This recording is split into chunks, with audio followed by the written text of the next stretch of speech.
Welcome back to A Country Boy Can Cook. Today, I've got my assistant chefs and taste testers over here. Yep. In their spare time, they've been making knives. I had showed them some knives I had made. Like, this is one of my favorite knives. I made it about 10 years ago. It's out of an old saw blade, a metal cutting blade. I've got my meat cleaver. I made this probably 25 years ago. It's heavy and it cuts through bone. I restored this old knife I found in an old hunting cabin. I use it just about every day. And these two knives I made when I was a Boy Scout because I couldn't order knives. We had to order knives, we just couldn't go to the store and get them. So I made my own. Yep. And so Hudson, show us your knife. This is pretty much the first knife I made. It was kind of just like a blade Larry gave us, and I just kind of took Here, it. get up closer to the camera. Here you go. I took a piece of wood just found in the yard, and just the old dude gave us that blade. Yep, I took a couple hose clamps and just clamped it together, and then wrapped it in twine. Cool. Yeah. And here's one of the knives I restored. It's a old hickory. It's a nice one. Good kitchen knife. Yeah, I used it a couple times now. And this one, I took like an old gardening blade, and I took a grinder and just or cut off wheel and just made a blade out of it, and then wrapped it in some leather. Cool.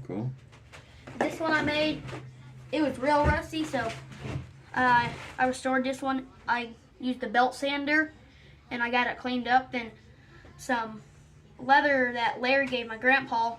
I got some from him, and I wrapped the handle in it. Yep. Larry gave me this knife too, the old dude. Yeah, the old dude. What about your knife in your wood? And this one I get made. up closer This there. one made I made let a me- couple days ago. Yeah.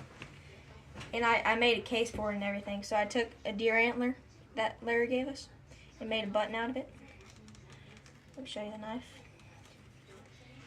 So that's the case. It's pretty Very cool. Yeah, very cool. And then this one, I took a deer antler and cut it in half. And I took like an old spear blade and made a knife out of that. And it's got two pins to hold the antler on. 2 brass pins, and I just hammered them in there. It's called a full tang because the metal goes all the way through. Yep. And then this is the case I made for it. I just cut a couple holes in it. There you go. Very cool. Very That's cool. pretty Well, y'all are learning, Yep. and that's the best way to do it. Just do it one at a time, and if you mess up, go do another one, and then do another, and then. These are some arrowhead and some points that I found years ago. We've come a long ways from using these to scrape hides with and to cut meat. So I found these on the ranch where I was raised. Let's get down here. I'm going to show them how to y'all sharpen knives here. Yep. Never sharpened this one.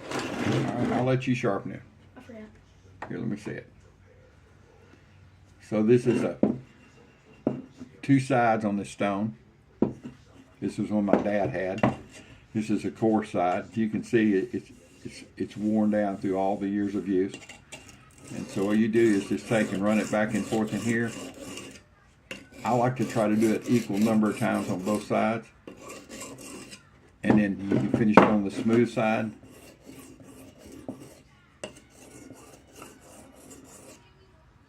And I have a Arkansas Smith stone, which is really smooth if you want to put a fine edge. I got one of those too. Do you? Okay. Yeah, it's just like, it's a little different, but I got one of those. And this is out of Arkansas. It's a natural stone that they cut, I think, around Hot Springs. That's where they mine this stone at. I'm not sure what type of stone it is. And then Smith also produces this one.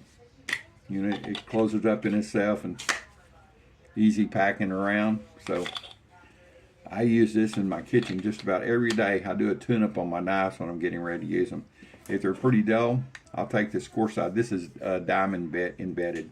I have a diamond embedded stone too. Oh, do you? Yeah. And you just take and run it over equal numbers of times.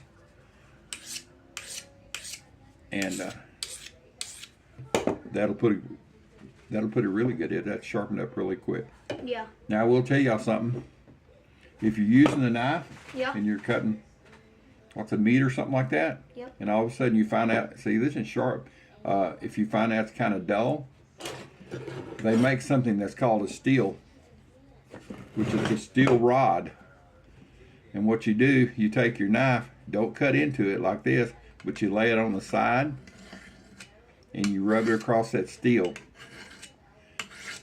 equal number of times,